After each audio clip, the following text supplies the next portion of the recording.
नमस्कार, मेरा नाम है रक्षिता मिश्रा। स्वागत है आपका वेकअप इंडिया के इतिहास के पन्नों में।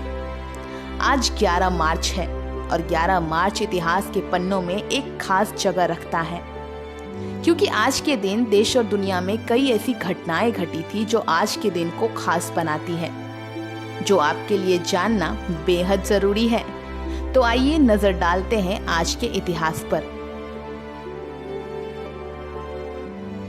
हर साल 11 मार्च को वर्ल्ड प्लम्बिंग डे मनाया जाता है। वर्ल्ड प्लम्बिंग डे एक अंतर्राष्ट्रीय कार्यक्रम है जिसकी शुरुआत वर्ल्ड प्लम्बिंग काउंसिल द्वारा की जाती है, जो प्रत्येक वर्ष 11 मार्च को सामाजिक स्वास्थ्य और सुविधा में महत्वपूर्ण भूमिका निभाने के लिए आयोजित की जाती है। वर्ल्ड प्लम्बिंग काउंसिल अपने सदस्य देशों और विश्व स्वास्थ्य संगठन जैसे निकायों के साथ अपनी साझेदारी के माध्यम से सुरक्षित प्लम्बिंग के लाभ को बढ़ावा देने के लिए पूरे वर्ष काम करती है। लेकिन 2010 में इसने विश्व के कैलेंडर पर अपना एक दिन एम्बेड करने की अवधारणा को लॉन्च करने का निर्णय किया, जिसे समर्पित किया गया as a world plumbing day. World plumbing day मनाए जाने के पीछे का विचार कुछ ऐसा था कि हर साल 11 मार्च को दुनिया भर के लोग अपने स्वास्थ्य और जीवन के तरीके को संरक्षित करने के लिए महत्वपूर्ण भूमिका पर विचार करने के लिए रुकेंगे। हमारे जैसे देशों के मामले में या स्थायी रोग मुक्त भविष्य के निर्माण के विकासशील दुनिया में वर्ल्ड प्लम्बिंग डे का जन्म हुआ और यह बड़ा और हर समय बड़ा होता जा रहा है।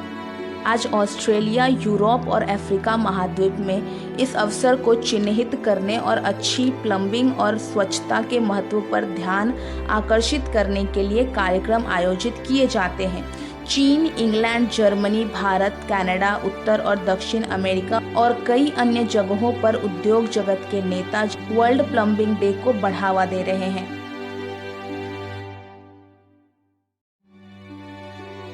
11 मार्च 1931 में रूपर्ट मर्डोक का जन्म हुआ था।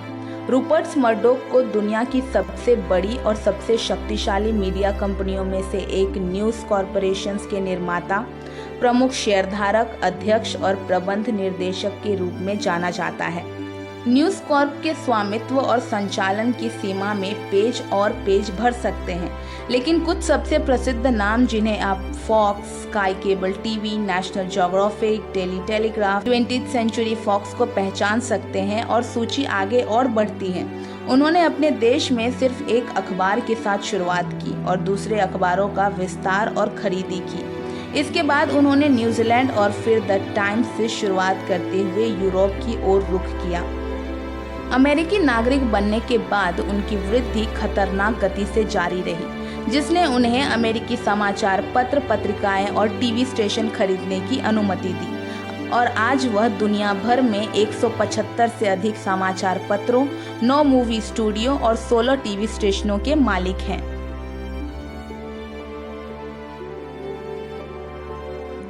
2011 का जापान का वो भूकंप और सुनामी, जिसे 2011 के तोहोकू भूकंप और सुनामी या ग्रेट तोहोकू भूकंप के नाम से भी जाना जाता है, यह एक प्राकृतिक आपदा थी जिसने 11 मार्च 2011 को पूर्वोत्तर जापान को हिला कर रख दिया था। आपदा तब शुरू हुई जब 9 इंटेंसिटी के भूकंप ने इस क्षेत्र को हिला कर रख दिया। दोपहर की शुरुआत एक भीषण सुनामी को हटाते हुए हुई थी। इतने बड़े भूकंप का प्रभाव, जो जापान के रिकॉर्ड किए गए इतिहास में सबसे मजबूत थे, नॉर्वे के एफ जॉर्ज से लेकर अंटार्कटिका की बर्फ की चादर तक दुनिया भर में महसूस किए गए थे। उत्तर अमेरिकी समुद्र तटों पर वर्षों बाद सुनामी का मलबा बहना जारी हुआ था। जापान में निवासी आज भी आपदा से उभर नहीं पाए हैं। नवंबर 2021 तक अभी भी लगभग 39,000 विस्थापित थे जिन्होंने अपना घर खो दिया था। जापान की पूर्व निर्माण एजेंसी के अनुसार उनमें से 1,000 अभी भी अस्थायी आवास में रह रहे हैं। एजेंसी के अनुसार इस भूकंप और सुनामी में लगभग 1 लाख से अधिक इमारतें नष्ट हो गई थी। जापानी सरकार के अनुसार आपदा से प्रत्यक्ष वित्तीय क्षति लगभग 199 बिलियन डॉलर होने का अनुमान है।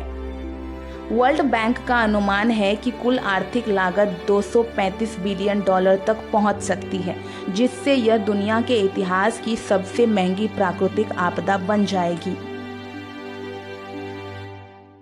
11 मार्च 1918 में यूएस में इन्फ्लुएंजा नाम की महामारी आई थी। यह इतिहास में सबसे खराब इन्फ्लुएंजा महामारी में से एक का पहला मामला फोर्ट रिले कंसार में दर्ज किया गया था।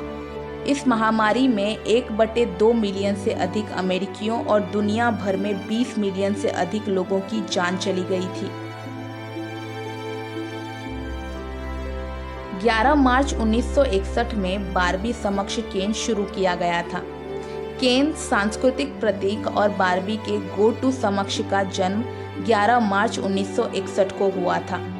बच्चों की कल्पना को प्रज्वलित करने के लिए एक शक्तिशाली उपकरण को डिजाइन किया गया था।